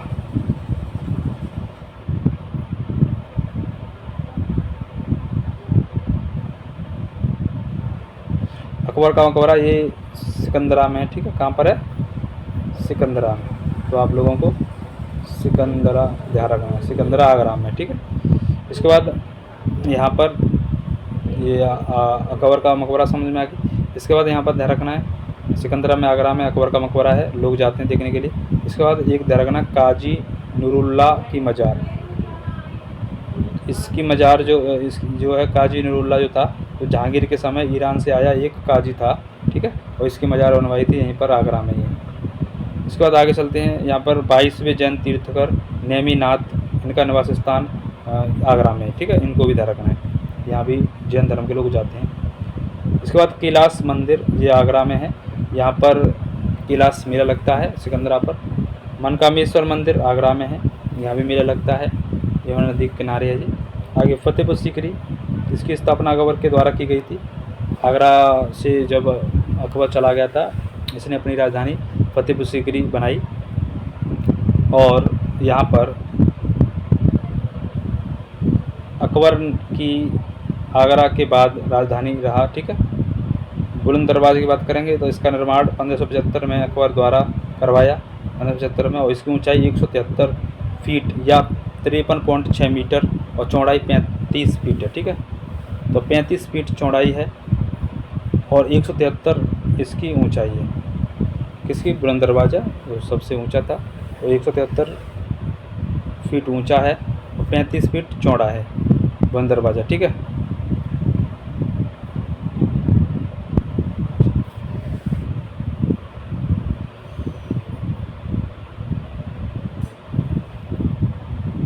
आगे बात करते हैं। आगे, इसे भारत का सबसे ऊंचा प्रवेश द्वार दरवाज़ा कहते हैं। इसे 1986 में विश्व धरोहर में शामिल किया गया। लाल किला और ताजमहल को 1983 में और बुलंद दरवाज़ा को 1986 में। अच्छा, इसके बाद पंचमहल, ये इसी में फतेहपुर सीकरी में अंदर है, पंचमहल, पंचमहल में क्या क्या है, जोधाबाई की रसोई है, जोधाबाई की का महल है और मां मकबरा भी है। इसके बाद बीरबल का मकबरा, शेख चिल्ली का मकबरा वहीं पर है फतेहपुर सीकरी में, और मरियल महल भी फतेहपुर सीकरी में है। ठीक है, इसके बाद आगे चलते हैं अलीगढ़। अलीगढ़ को तालों की नगरी कहते हैं। अलीगढ़ मुस्लिम यूनिवर्सिटी, AMU से बोला जाता है। पूर्व में इसका नाम था मुस्लिम एंग्लो ओरिएंटल स्कूल। क्या नाम था? मुस्लिम एंग्लो ओरिएंटल स्कूल था। इसकी स्थापना 1875 में सर सैयद अहमद खां के द्वारा की गई और इसका 1920 में अलीगढ़ मुस्लिम यूनिवर्सिटी नाम रखा गया। आगे यहाँ पर अब चलते हैं मेरठ की तरफ। मेरठ प्राचीन नाम हस्तिनापुर। प्रसिद्ध खेलों का सामान कैंची यहाँ मिलती है, जहाँ पर 10 मई 1857 की क्रांति हुई थी। यहाँ नौ चंडी मेला लगता है। ठीक है, नौ चंडी मेला लगता है, बहुत प्रसिद्ध है, हिंदू मुस्लिम एकता का प्रतीक है, ध्यान देना। ठीक है, नौ बंदी नहीं है यहाँ पर, नौ चंडी है, लिख लेना, नौ चंडी मेला मेरठ में लगता है। इसके बाद जैन लोगों का तीर्थ काशी बोलते हैं किसको? मेरठ को, क्योंकि जैन धर्म के 16-17 जो है तीर्थंकर थे ना, 16-17-18 जिनका यहाँ जन्म हुआ था, तथा ऋषभदेव ने अपने इच्छोरस दान किया था यहाँ पर। ठीक है, यहाँ पर गढ़ मुक्तेश्वर का स्वर्ण मंदिर भी है, ये भी ध्यान रखना। गढ़ मुक्तेश्वर का स्वर्ण मंदिर भी कहाँ है? मेरठ में। चलिए इसके बाद आगे चलते हैं कानपुर की ओर। कानपुर, इसे उत्तर भारत का मैनचेस्टर कहते हैं, इसे चमड़ा नगरी कहते हैं। यह गंगा नदी के किनारे स्थित सबसे बड़ा शहर है, ध्यान रखना, सबसे बड़ा। इसके बाद यहाँ वाल्मीकि जी का आश्रम वैठूर में है। पूछा जाता है वाल्मीकि का आश्रम कहाँ है? वैठूर में। और भीतरी गांव मंदिर कानपुर देहात में। ठीक है, भीतरी गांव मंदिर कानपुर देहात में, जो गुप्त काल के समय का है, गुप्त काल के समय का। इसके बाद आगे चलते हैं लखनऊ। यहाँ इसे पूर्व में लक्ष्मणपुरी कहते थे, इसे नवाबों का शहर कहते हैं। स्थापना आसाफ उद्दौला ने की, ये गोमती नदी किनारे। ठीक है, आसाफ उद्दौला ने इसकी स्थापना की। यहाँ लखनऊ में देखो क्या क्या इम्पोर्टेंट है, ध्यान देना है। यहाँ पर पर्यटन स्थल लखनऊ में बहुत इम्पोर्टेंट है। क्या? सबसे पहले बड़ा इमामबाड़ा और छोटा इमामबाड़ा। ठीक है, बड़ा इमामबाड़े को बोलते हैं भूल भुलैया, इसकी स्थापना आसाफ अली के द्वारा की गई। आसाफ उद्दौला के द्वारा की गई थी बड़ा इमामबाड़ा की, जिसे भूल भुलैया कहते हैं, लखनऊ में। रूमी दरवाज़ा, ये भी लखनऊ में है। दौलत खाना, ये भी लखनऊ में है। छतरपुर मंदिर भवन, ये भी लखनऊ में है, जो कि नसीरुद्दीन ने बनवाया था। इसके बाद शाही मीनार मज़ार, हिंदू मुस्लिम दोनों भक्त आते हैं यहाँ पर, ये भी लखनऊ में है। इंदिरा गांधी तारामंडल, ये भी लखनऊ में है। और सतखंडा टावर या वॉच टावर, ये भी लखनऊ में है। दोबारा से बता रहा हूँ, लखनऊ में बड़ा इमामबाड़ा जिसे भूल भुलैया कहते हैं, लखनऊ में। रूमी दरवाज़ा, दौलत खान लखनऊ में। छतरपुर मंदिर भी, शाही मीना बाज़ार, इंदिरा गांधी तारामंडल और सतखंडा या वॉच टावर लखनऊ में। इसके बाद आगे चलते हैं, यहाँ पर गुरु गोविंद सिंह कॉलेज भी है लखनऊ में, गुरु गोविंद सिंह कॉलेज। इसके बाद यहाँ पर अभी करंट में प्रेरणा स्मारक भी है। प्रेरणा स्मारक, यहाँ पर 3 मूर्तियों का उद्घाटन हुआ है, अटल बिहारी वाजपेयी, दीनदयाल उपाध्याय, श्याम प्रसाद। ठीक है, तो सही यहाँ पर शहीद या प्रेरणा स्थल कौन सा है? लखनऊ में। अटल बिहारी वाजपेयी की मूर्ति, दीनदयाल और श्यामा प्रसाद की। इसके बाद आगे चलते हैं प्रयागराज की तरफ चलते हैं। यहाँ पर प्रयागराज, इसे संतों की नगरी, तीर्थराज, ठीक है, संगम नगरी आदि नाम से जाना जाता है। यहाँ पर संगम गंगा यमुना का और सरस्वती माता का यहाँ संगम है। यहाँ लेटे बड़े हनुमान हैं, बहुत बड़े हैं। यहाँ पर अकबर के किला के पास हैं बिल्कुल। ठीक है, प्रयागराज का किला ये अकबर का किला है, जो संगम पर बना हुआ है। ठीक है, और इस किले में को 1583 में अकबर ने बनवाया।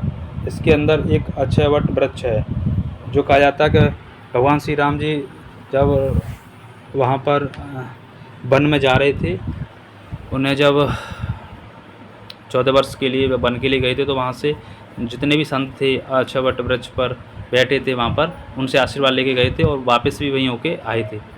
तो आज भी वो वृक्ष है, ऐसा कहा जाता है। ठीक है। इसके बाद यहाँ पर पातालपुरी मंदिर भी है, जिसमें 44 हिंदू देवी देवताओं का मंदिर है। इसके बाद यहाँ पर प्रयागराज में अल्फ्रेड पार्क है, जिसे वर्तमान में शहीद चंद्रशेखर आज़ाद पार्क कहते हैं। इसके बाद भारत ध्वज मुनि आश्रम भी है,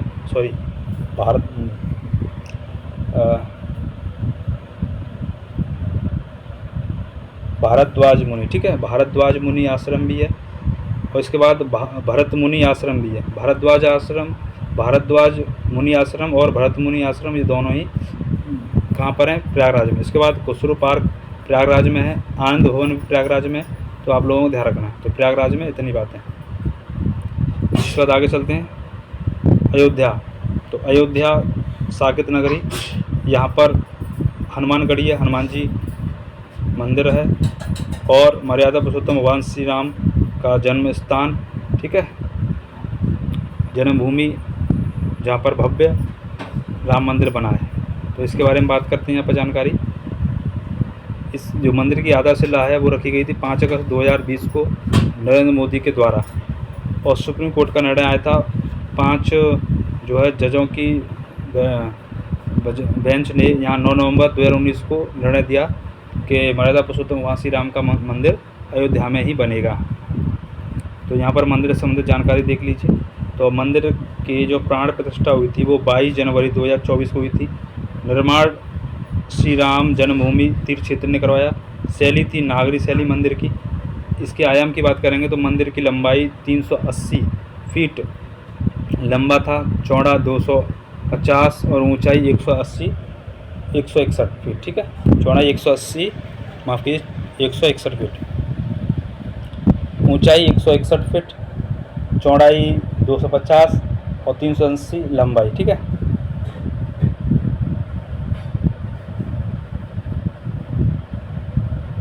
इसके बाद ध्वजा की बात करेंगे तो ध्वजा की लंबाई की बात करेंगे यहाँ पर तो 22 फीट है, तो यानी 22 गुणा 11 ऐसे करके ध्वजा की माप है, ठीक है। 22 लंबाई है, 11 ऊंचाई है। और शिखर से बात करेंगे तो 42 फीट है ध्वजा जो है, ठीक है, जिसका उद्घाटन किया था मोदी जी के द्वारा, ठीक है।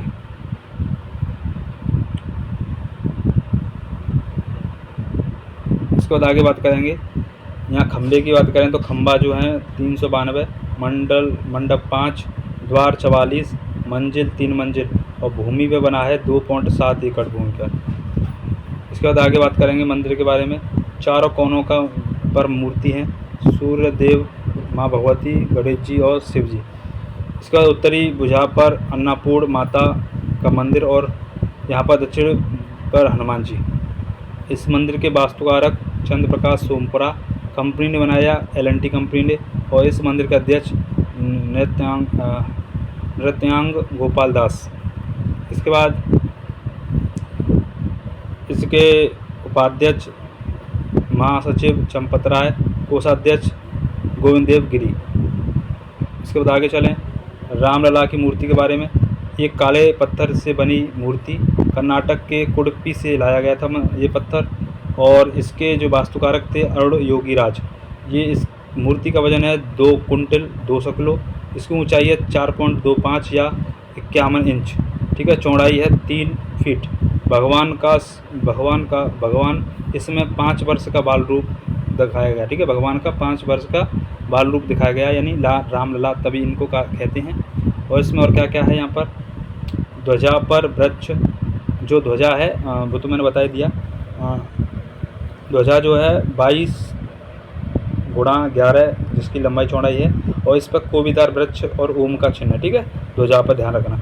इसके बाद रामलला की मूर्ति में स्वयं रामलला के रूप के साथ भगवान विष्णु के 10 अवतार दिए गए हैं। कौन कौन से? तो यहाँ पर 10 अवतार हैं। कौन कौन से? मत्स्य पहला, दूसरा कुर्म, वराह, नरसिंह, वामन, परशुराम, राम, कृष्ण, बुद्ध और कल्कि। ठीक है, आप लोगों को ध्यान रखना है। यहाँ पर आगे चलते हैं अब आगे। और मूर्ति पर क्या क्या है? मूर्ति पर सूर्य, शंख, गदा, चक्र, ओम, स्वास्तिक चिन्ह है। अयोध्या रेलवे स्टेशन का नाम अयोध्या धाम रेलवे जंक्शन है। महर्षि वाल्मीकि इंटरनेशनल एयरपोर्ट अयोध्या में है, जिसका उद्घाटन मोदी जी ने 30 दिसंबर 2023 को किया था। इसके बाद जैन धर्म के प्रमुख तीर्थकर की जन्मभूमि अयोध्या में है। ऋषभदेव और दूसरे, चौथे, पाँचवें, 14वें ये अयोध्या में इनका जन्म हुआ। इसके बाद सप्तपुरियों में कौन कौन शामिल है? तो सप्तपुरी की बात करेंगे, यहाँ पर मोक्ष मिलता है। तो सप्तपुरी में कौन कौन शामिल है ध्यान रखेंगे। तो एक तो अयोध्या, माफ़ कीजिए, यहाँ पर नंबर 1 हरिद्वार उत्तराखंड में ये शामिल है। और यूपी के 3 जगह, एक तो मथुरा, यहाँ कृष्ण भगवान का जन्म हुआ था, यूपी में ये सप्तपुरी में शामिल है। अयोध्या, राम जी का जन्म, ये भी सप्तपुरी में शामिल है। काशी, ये भी सप्तपुरी में शामिल है। उज्जैन, मध्य प्रदेश, ये भी सप्तपुरी में शामिल है। द्वारका, ये भी सप्तपुरी में शामिल है। और कांचीपुरम, तमिलनाडु, ये भी सप्तपुरी में शामिल है। तो सप्तपुरी का मतलब 7 ऐसी पुरी जहाँ पर मोक्ष होता है यहाँ जाने से। ठीक है, चलिए इसके बाद आगे चलते हैं। इसके बाद काशी पे आ जाइए। यहाँ पर काशी, इसे घाटों का नगर या बाबा विश्वनाथ की नगरी कहते हैं।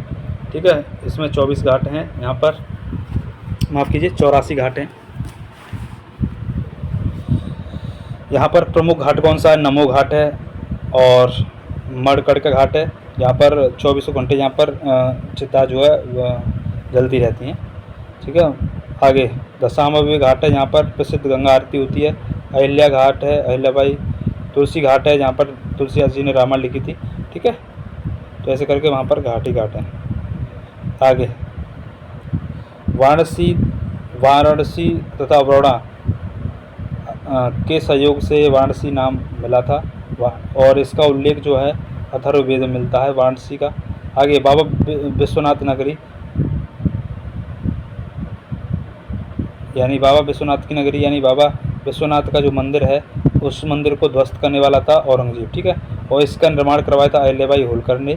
और इस मंदिर पर सोना जड़वाने का काम किया था रणजीत सिंह। ठीक है, तो बाबा विश्वनाथ का जो मंदिर है उसको ध्वस्त औरंगजेब ने बनवाया था यहाँ पर अहिल्याबाई ने, और सोना किसने? रणजीत सिंह ने। तो यहाँ मंदिर का लेना। ठीक है, बाबा विश्वनाथ मंदिर यहाँ पर। इसके बाद तुलसीदास मंदिर भी है वहाँ। संगठन भूषण हनुमान मंदिर है वाराणसी में। और काशी हिंदू विश्वविद्यालय BHU है, इसकी स्थापना 1916 में मदन मोहन मालवीय के द्वारा की गई। इसके बाद वह प्रसिद्ध भारत माता मंदिर भी वाराणसी में, ये भी पूछा जाता। ठीक है, वाराणसी में, कहाँ पर? वाराणसी में भारत माता मंदिर। ठीक है, इसके बाद आगे चले जाइए, सारनाथ पे आ जाइए। अब सारनाथ से का प्राचीन नाम ऋषि पतनम था। महात्मा बुद्ध ने अपना पहला उपदेश धर्मचक्र प्रवर्तन धमेक स्तूप में दिया था। ठीक है, सिंह के शीर्ष स्तंभ यानी अशोक स्तंभ के नाम से जाना जाता है। इसे भारत का राष्ट्रीय चिन्ह कहते हैं। 26 जनवरी 1950 को संविधान द्वारा इसे स्वीकार किया गया था। इस चिन्ह में 4 सिंह हैं, 3 दिखाई देते हैं। ठीक है, एक बैल है, एक घोड़ा, ठीक है, और बीच में चक्र है, और इसके नीचे सत्यमेव जयते लिखा हुआ है। ठीक है, तो क्या क्या है? पशु में भी ध्यान रखना है। यहाँ एक बैल और एक घोड़ा। ठीक है, और बीच में सत्यमेव जयते लिखा हुआ है, और इसे मुंडोपनिषद से लिया गया। मुंडोपनिषद से इसे लिया गया। ठीक है, हमारे राष्ट्रीय चिन्ह को। इसके बाद आगे चलते हैं। यहाँ पर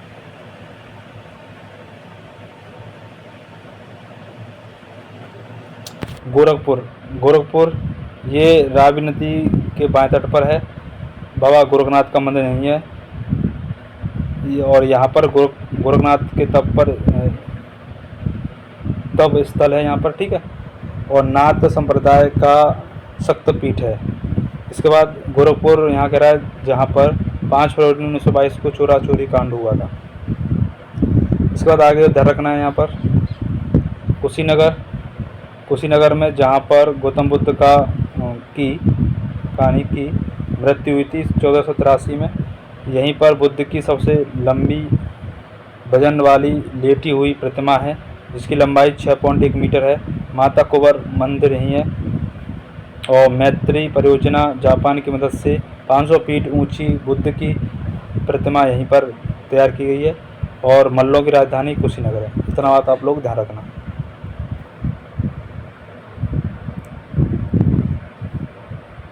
इसके बाद आगे चलते हैं पावापुरी। पावापुरी ये कुशीनगर जिले में है। यहाँ पर महावीर स्वामी की मृत्यु हुई थी। ठीक है।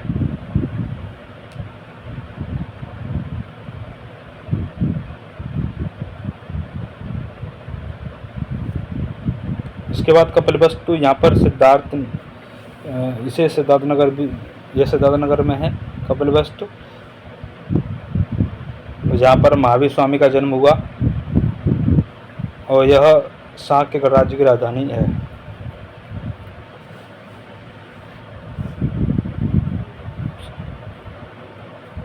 आगे आ जाओ लुम्बिनी। तो लुम्बिनी यह महाराजगंज जिले में है और यहाँ पर गौतम बुद्ध का जन्म हुआ था। कौशाम्बी यह यमुना नदी के तट पर है। इसे आद्य नगरी स्थल कहते हैं। वर्ष जनपद की राजधानी, जैन धर्म और बौद्ध धर्म का पवित्र क्षेत्र बोलते हैं। यहाँ पर घोषता राम विहार भी है कौशाम्बी में। बौद्ध थैर पंथ का केंद्र भी है। ठीक है। और प्रसिद्ध जैन तीर्थ प्रवास गिरी, और यहाँ महावीर स्वामी के माता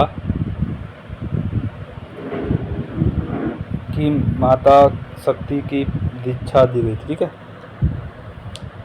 मतलब यहाँ यहाँ लगा गया महावीर स्वामी को माता शक्ति की दीक्षा दी गई, वो क्षेत्र है। तो पूछता है कौशाम्बी में दो बातें, घोषता राम विहार कहाँ है, कौशाम्बी में, और जैन धर्म दोनों का पवित्र क्षेत्र है कौशाम्बी, और आद्य नगरी स्थल कहते हैं।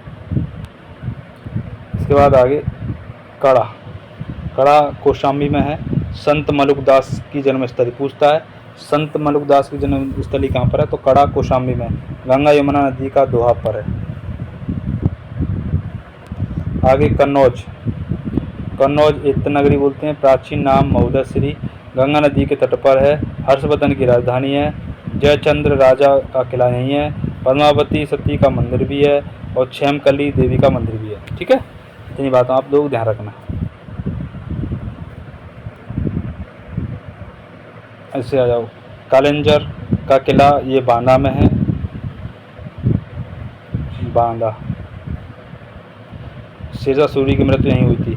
झांसी वीर सिंह बुंदेला ने स्थापना की, जहाँ पर रानी लक्ष्मी का किला है और महादेवी मंदिर और मेहंदी गांव मंदिर भी है। आगे देवगढ़ ललितपुर, यहाँ हिंदू व जैनियों का पवित्र स्थल है। विष्णु जी का दशावतार मंदिर भी है, बहुत प्रसिद्ध है। कहाँ पर, देवगढ़ ललितपुर में। ठीक है। दशावतार मंदिर भी है। अगला जौनपुर, स्थापना फोरस दौलत ने, नहीं फोरस नहीं,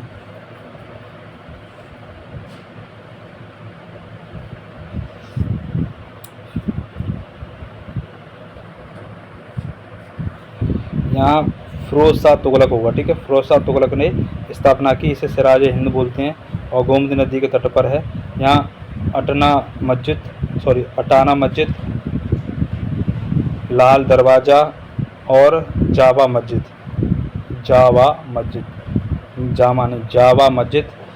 अटना मस्जिद और लाल दरवाज़ा है जौनपुर में।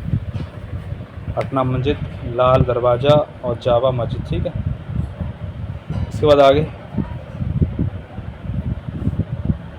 कालपी जालौन में है। यह यमुना नदी के तट पर है और बीरबल का जन्म स्थान है।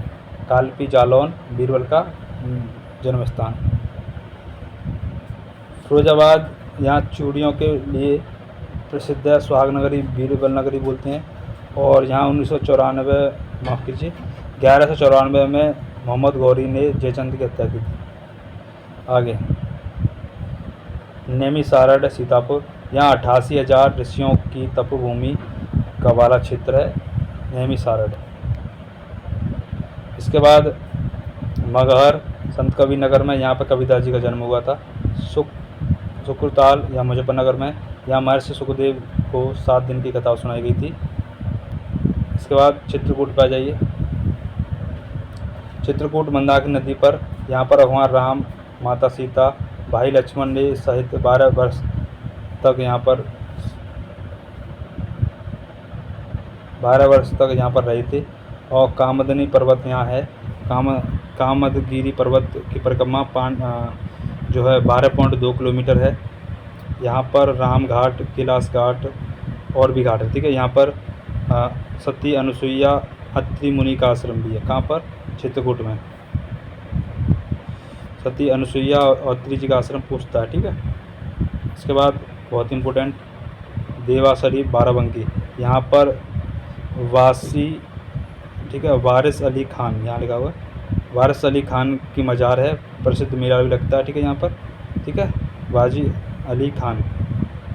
इसके बाद सलामत शाह की मज़ार भी है। अब्दुल रज्जाक मज़ार कहाँ पर है? ये बलरामपुर में है। बाबा सोमनाथ मंदिर देवरिया में है। श्रृंगी ऋषि का मंदिर जो है फर्रुखाबाद में है, ठीक है।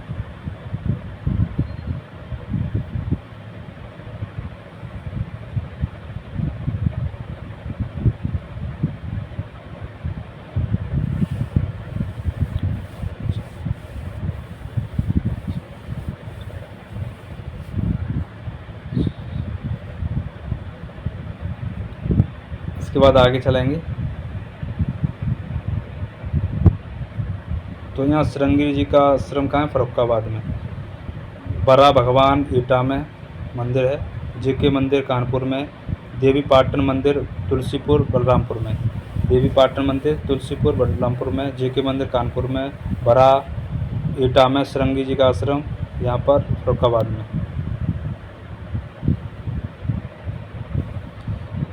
कंपिल फर्रुखाबाद गंगा नदी के किनारे है। गुरु द्रोणाचार्य जी की जन्मस्थली है।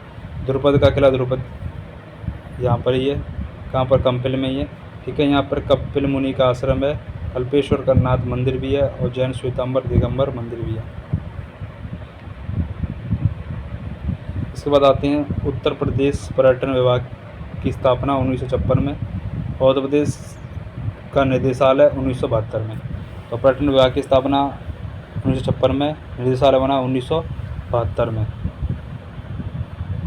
इसके बाद में उत्तर प्रदेश नगर निगम विकास की स्थापना 1974। तो उत्तर प्रदेश नगर निगम की स्थापना, नगर निगम विकास की स्थापना 1974।